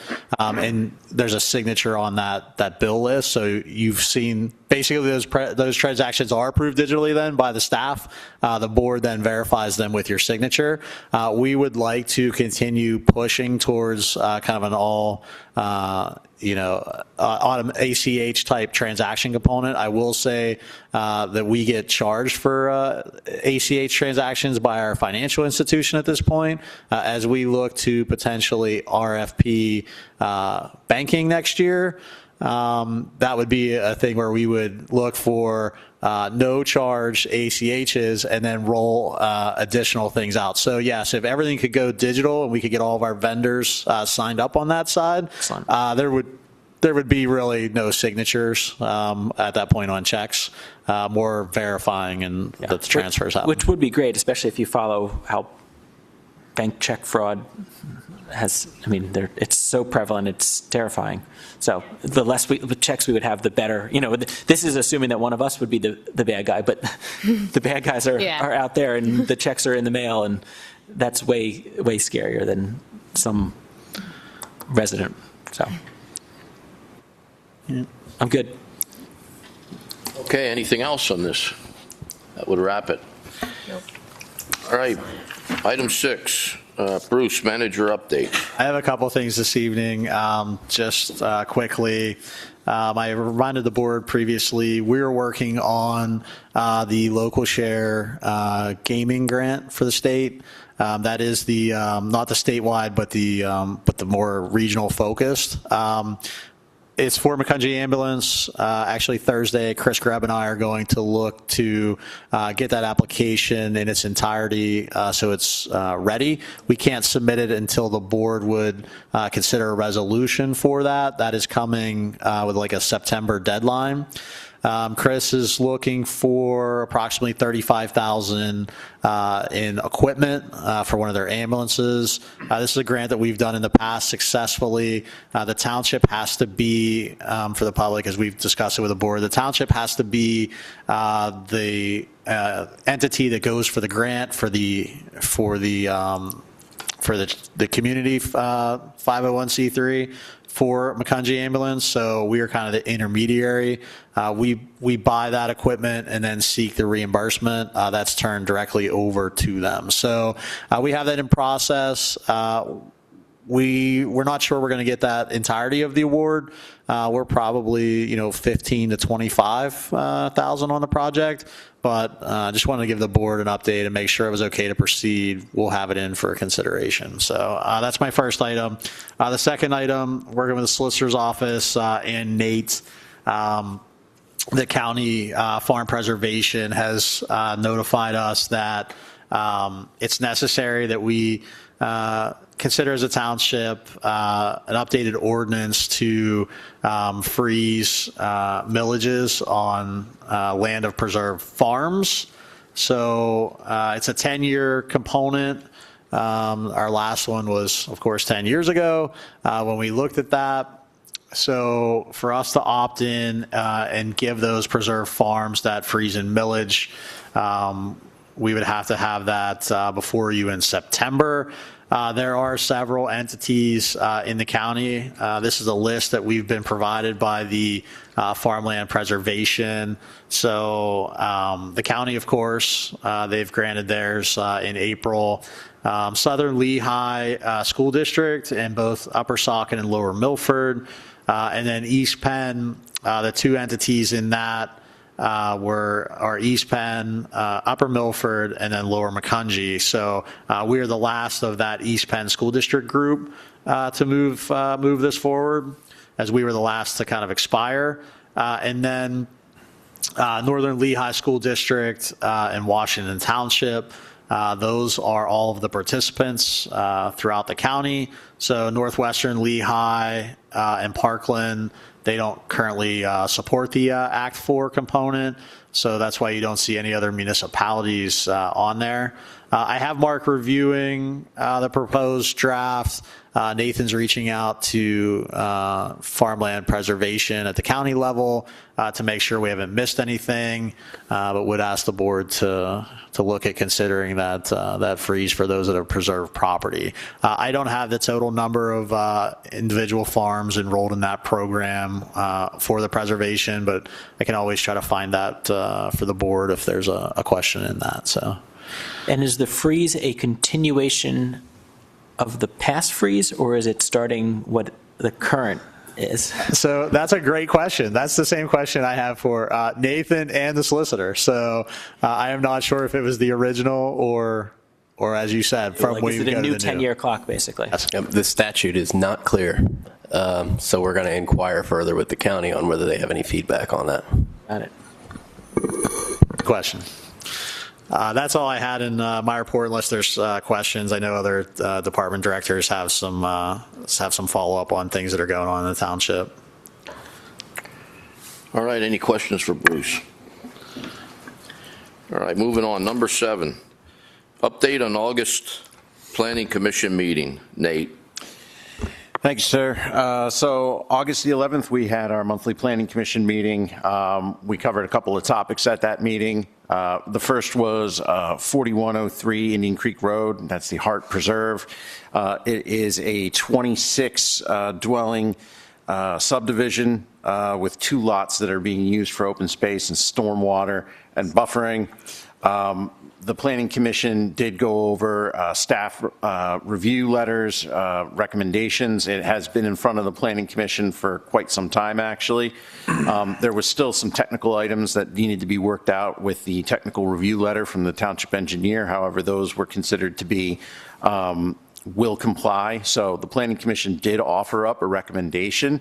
However, the applicant has chosen, in looking at some of the outstanding items that do remain to be covered from the township engineer's letter, as well as working with residents on Olympic and Overlook Drive about items such as buffering and tree preservation. They wanted to wait until some of those items were taken care of and further improved before they came to the board at a workshop meeting. The plan does call for 2 new streets. I should note that one of the new streets does go out onto Olympic Drive. There are some tree lines that are surrounding this lot that we've been working heavily with the applicant since day one about preserving, as well as buffering up further with additional planting that's required as part of our ordinance. So with that, I could take any questions you might have immediately, but like I said, we do expect that they'll be coming forward at a future Board of Commissioners workshop meeting once those items are addressed. Hey, I got a... And then, oh yeah, I should also mention, thank you, Vince, for that.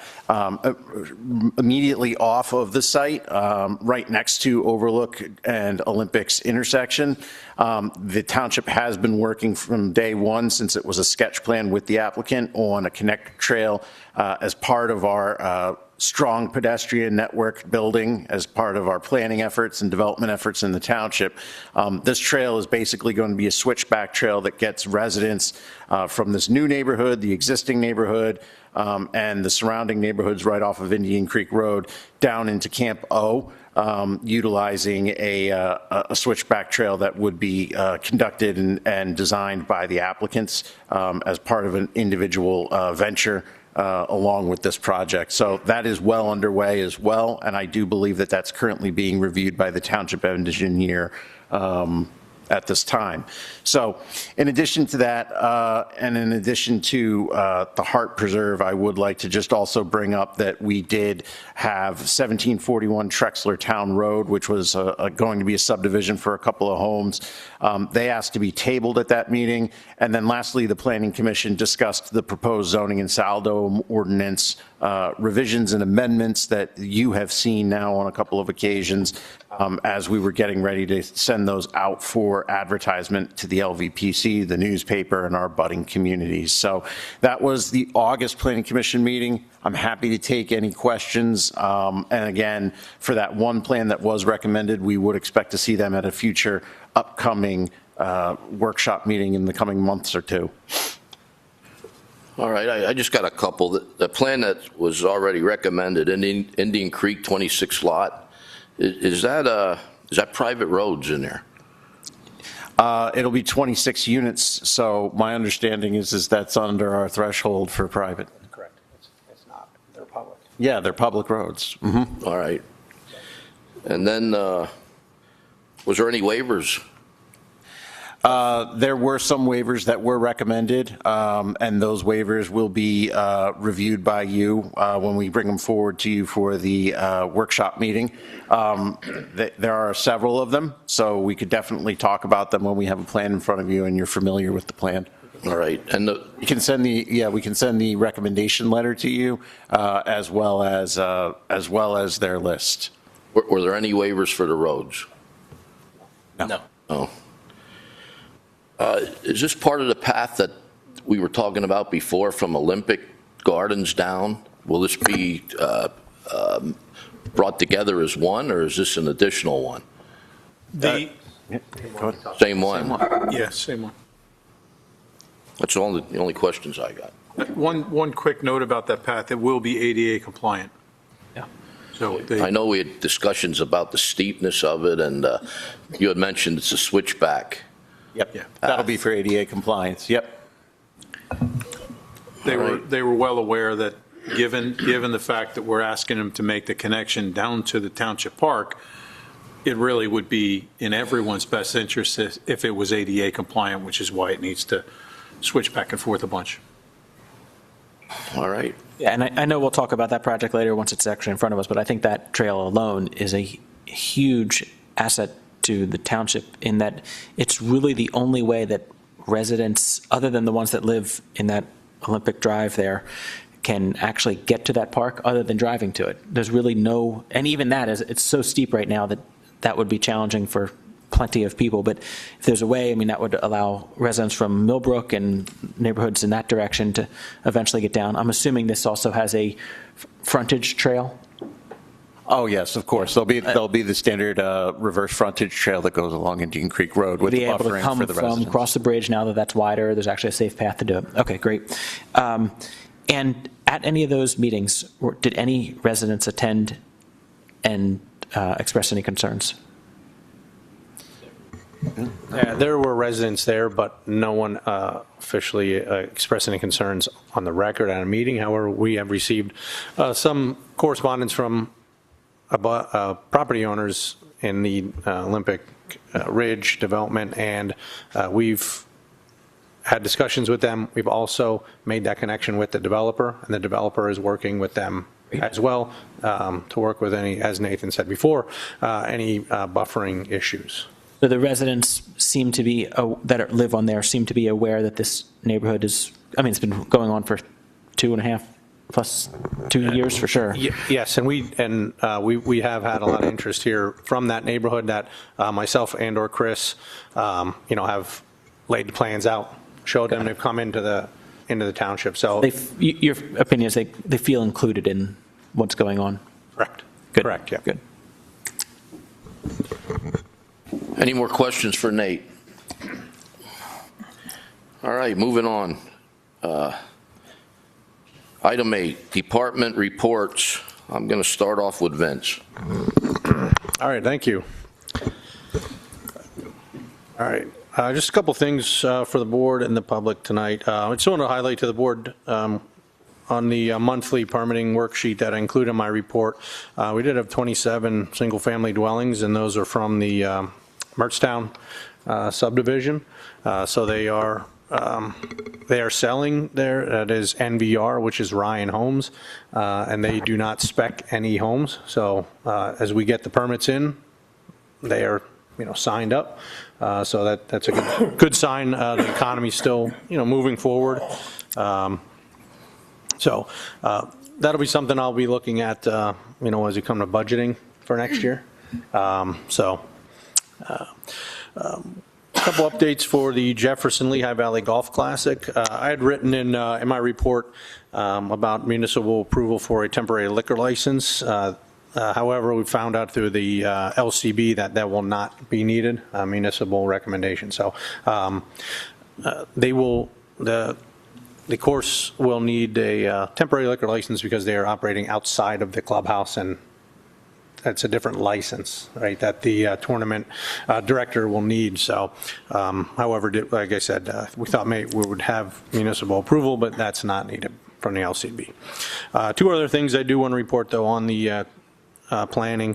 So we will, the H&S Sports Group's requesting closure of Country Club Road daily during the tournament. So this would be, we're trying to nail down the days, but I just want to let the board and the public know that that will be closed. We will be putting out advance notice, working directly with Doug and his team to open and close that road. It will only be closed during the tournament, so roughly about 8 o'clock, 7 to 8 in the morning till about 4 in the afternoon. It will be open at night. However, it will be restricted. So just so everybody knows, the other thing that will be restricted is we are looking at restricting parking on Golf Circle to try to keep, since it is the first year, we're not sure about how big the crowds are going to be, but we're trying to keep crowds from going on private property in that area. So we're going to restrict some parking, not only for our residents, but also to keep hopefully some pressure off state police as they'll be dealing with a lot of things at tournament day. So that will also be put out in time prior to just, restricting that parking. So Is Country Club Road closed from Riverbend to Keystone? It's closed from Riverbend to Woodhaven Drive, which is Salisbury Township. So we are handling the closure side in the township. Salisbury Township is handling the closure side on their side. So. Okay, so are they closing that too, you're saying? Our closure goes to the township line, basically? Correct, and then their closure would pick up from township line to Woodhaven Drive. Oh, okay. Yeah. Just curious. Yep. Okay, so another thing I just want to update the board on that you will be seeing in the future, 5893 Lower Macungie Road. This is a property owner is proposing to connect 6 units to the township sewer line, which is in Lower Macungie Road, which is a PennDOT road. They are currently have a malfunctioning on-lot septic, so they are connecting, and they will need a highway occupancy permit through PennDOT. So as usual, we will be doing an indemnification agreement that will come before the board. I don't have that, in the packet for your review, but just want to let you know that since this is a malfunction, that we're trying to keep this moving along. So I just want to give you an update that you will see it at a business meeting coming up. Last thing, just preparing some budget numbers again for 2027. Also reviewing the proposed 27-28 agreement with Key Codes Inspection Agency. Last thing, I would just like to turn it over to Nate. Just give everybody a little current land development update, what we have going on behind the scenes, what we've received, and then after Nate's done, I'd be happy to answer any questions. And then I'd also ask if we could have an executive session just to speak on some litigation matters. So. We just want to give you an update on one of the things we talked about in the last executive, because there's been a development. It'll be very brief. All right. Any questions for Vince before Nate takes over? All right, Nate, Thank you, sir. Thank you, Vince. So yeah, just to give the Planning Commission update for the upcoming month, as well as some of our other land development related items. On the 8th, we do continue to see strong land development activity and applications being made to the township. Over at 6048 Hamilton Boulevard, there's a single family home that's been in front of the township now for a while at the Planning Commission to convert the home into a dentist office. That has made several submissions to the Planning Commission. We are going to be looking at the most recent submission at the next board meeting. I would note that we've been working very hard with the applicant on making sure that the architecture is in line with our design guidelines, that they're putting in adequate and flattering streetscaping, that the life safety access is taken care of, given the fact that it's a pre-existing structure. And I should note, obviously, it's on Hamilton Boulevard. There are the sycamores fronting, and I would note that they are all proposed to be not just preserved, but protected during any process where this property were to get modified. So we'll be reviewing that thoroughly. Also, we did receive notice from our neighbors in Albertus, Hills at Lockridge West, lots 85 and 86. It's part of the Hills at Lockridge overall project. They're going to be putting in 10 residential lots over there in Albertus. They've given us plans for review. The location is immediately next to Scenic and Church, and basically we're going to be looking at it primarily for stormwater purposes to ensure that there's no negative impact to the township. As an abutting municipality, just like we send our plans out to Upper Macungie and other members of our Southwest community here, we also get plans to look at and provide comment on as well. So we'll keep you abreast of what's going on there. We do have some other outstanding items as well with planning and land development. I should note that the Costco fuel facility is expected to be in front of the zoning hearing board tomorrow night. They're looking for relief for their fuel facility with regards to their canopy. And we are looking forward still for other projects that are, as Vince had mentioned, behind the scenes, where we're continuing to wait to see what's going to happen with Red Maple Acres Mobile Home Park, as well as Iron Run Estates, which is up off of Church Lane, and the Estates at Woodmere, which is on Merchtown Road out past where the Lehigh Preserve is. So Ash Lane, sorry, on Ash Lane. So with that, I'm happy to take any questions, but be assured we have many items that are still going on that we will expect to bring in front of you in the coming weeks and months. Okay, any questions for Nate? None for Nate. Mark, do you have anything to add tonight? No, the executive session was all I was going to ask for, so right. If we could have that briefly, thank you. Right. Brian McAdam, anything to report? Excuse me, nothing to report. Nothing to report. Doug? Yes, sir. Thank you, Mr. President. A couple updates to let the board know about. Number one, Indian Creek Road is now open. The culvert is completed, so that project's complete through PennDOT. A follow-up for East Texas Bridge. There is no definite date set for when Turnpike's going to do the East Texas Bridge. The last correspondence was sometime in October. Once I get a date, I'll let the board know. The third closure, Orchid Place down there by the Wildlands, they changed the date for the closure due to the fact that they want to work on their side of the creek. So the closure is least affected on our side. So they are working on their side right now. Once again, once that date is set, I'll let everybody know. A couple of projects in-house going on. Smith Lane Bridge, we have a pre-construction meeting tomorrow. The Spring Creek pedestrian cross signs that we talked about in length over the years, that project is completed. The Public Works Department, the road crew completed that project today. And the East Texas Playground, the equipment is pretty much completed. The next step will be the pour and play and the concrete sidewalk. So that project's moving along great. And the road projects are in full swing right now. Fog sealing will be completed tomorrow in Hunt Drive and Heritage Heights, as well as paving will be starting in Ancient Oaks area tomorrow, as well as the chip seals completed in all of our secondary roads throughout the township. That's some of the updates I have right now. If you have any questions. For the East Texas Playground, do you have an estimate on when it'll be put in service or, the grand opening kind of thing? There's no date. I'm anticipating late September, October. Okay. And then what's the plan for the existing playground? The existing playground will be taken down. As of right now, the swing set will be left up. That area over there will just be a natural picnic area. We'll put some picnic tables over there. And then through our process of the pergola and stuff throughout the years, we're going to add some sunshades there and then see how the park evolves. Okay. And what's the timing of the removal of the existing equipment relative to the completion of the new? We will not remove the equipment until we're pretty close to the landscape and everything else going on. So usually it takes, in previous playgrounds, probably 3 days to rip it down because you're removing the concrete, cutting everything out and hauling things away, and then going back and doing a restoration because we unfortunately damaged the property around it with the trucks and whatnot. So I'd say a 3-day process to remove the old existing playground. And I believe, not to interrupt, I believe Recreation is going to look to do a ribbon cutting for that East Texas Playground. I'll make sure we have details for everybody on the board if they're working forward on that. So more tentative date.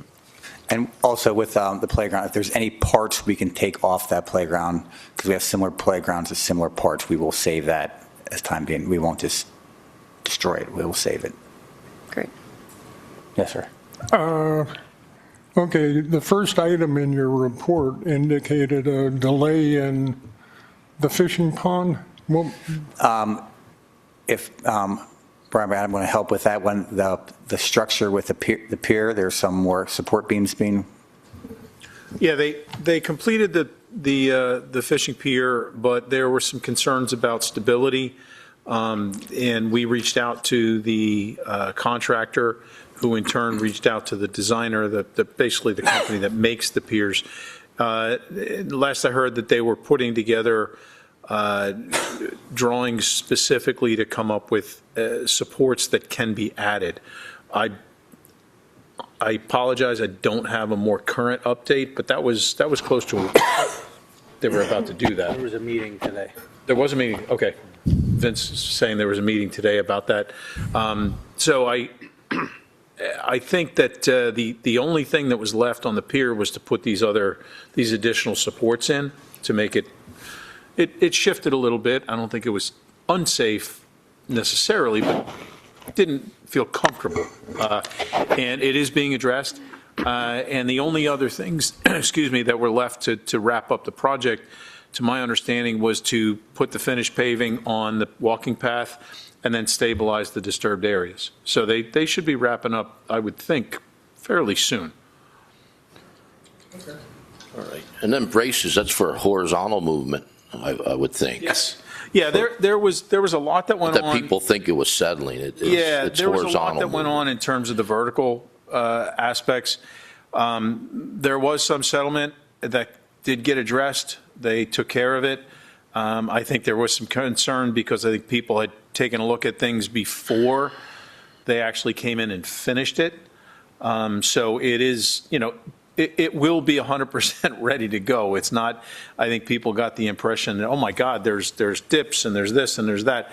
As the different piers settled, it was designed so that they could be raised accordingly. Right. And they were. And so now my understanding is it's all completely flat like it's supposed to be, but the horizontal shifting was a concern that was raised. They addressed it. It's all based on design build. The township did not get hit for an extra on it or nothing, so we should be good to go relatively soon. All right. And also the East Texas Playground, I'm happy to hear we're leaving the swing sets there. And Bruce, you mentioned some picnic areas in there. Did you? No, I think in the old playground, or did you mention I think we'll keep it. The talk with the recreation department was just put a couple picnic tables over there underneath. Yeah, tables, I guess. The picnic tables over there. Yeah. Right. Designate nature area. Well, thank you. Any questions for Doug? All right, Anne Marie has one more thing. Anne Marie, I was going to I was going to assume you covered it, but No, just a quick update. I wanted to provide a quick update regarding Portnoy with our collection. They provided me an update regarding our 2025 filing and our 2026 filing. So just real quick, for our real estate taxes, we started using Portnoy for our 2024 taxes. It was filed in March of 2025. Portnoy has collected of that. And for real estate taxes for the 2025 notices that went out March of 2026, they've collected 82% for real estate taxes. For our sewer and trash claims for 2025, I believe the dates go from 2024 to the first billing in 2025, because that one was submitted in June. They've collected about 50%. Our placement amount for that was $430,000, so 50% I felt was really good. And then we just did another submission for May.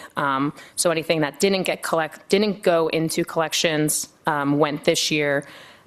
We did $258,000 to submit, and they have 13%. So they're moving their way through their collection and their steps, but I want to provide that update to the board. And then I will be in front of the board when we start our budget process. So we started meeting with our department heads, started kind of creating some Excel spreadsheets to bring in front of the board, so we can have these discussions.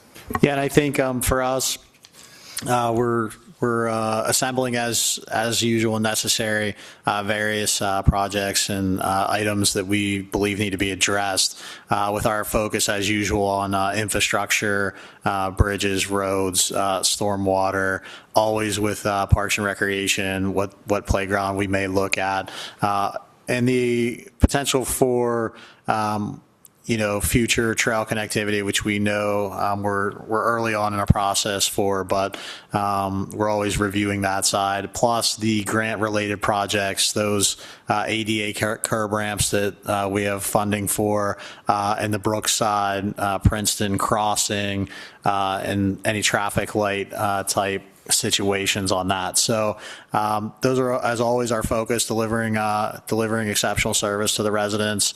We are hearing, and we know we'll have to have further discussion at some point, whether this year or next, for some potential funding looks for fire and EMS.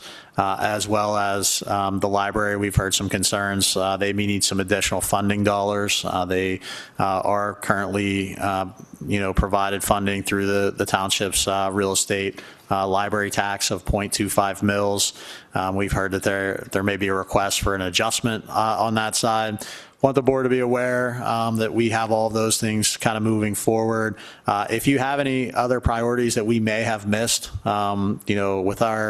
with our funding and our dollars that we direct, especially in the capital projects fund, we're really trying to prioritize what's out there with the fleet plan and facilities. And most of that is repairs and maintenance and getting our infrastructure up where it needs to be.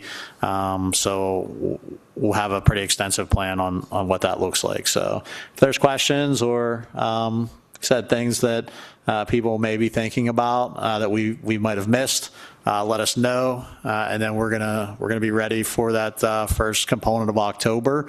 The manager's budget comes out usually October 1st. However, we know we're in a kind of a holding pattern on health insurance and regular insurances for the township, which are a pretty big block. We don't get those official numbers till probably mid-October to the beginning of November. So there will be a little bit of a lag on our budget part, but we look forward to having that process in front of the public and being thorough on it. So. Yeah, I got one question. The library request. Increasing the library tax, would that have to go through a referendum, or?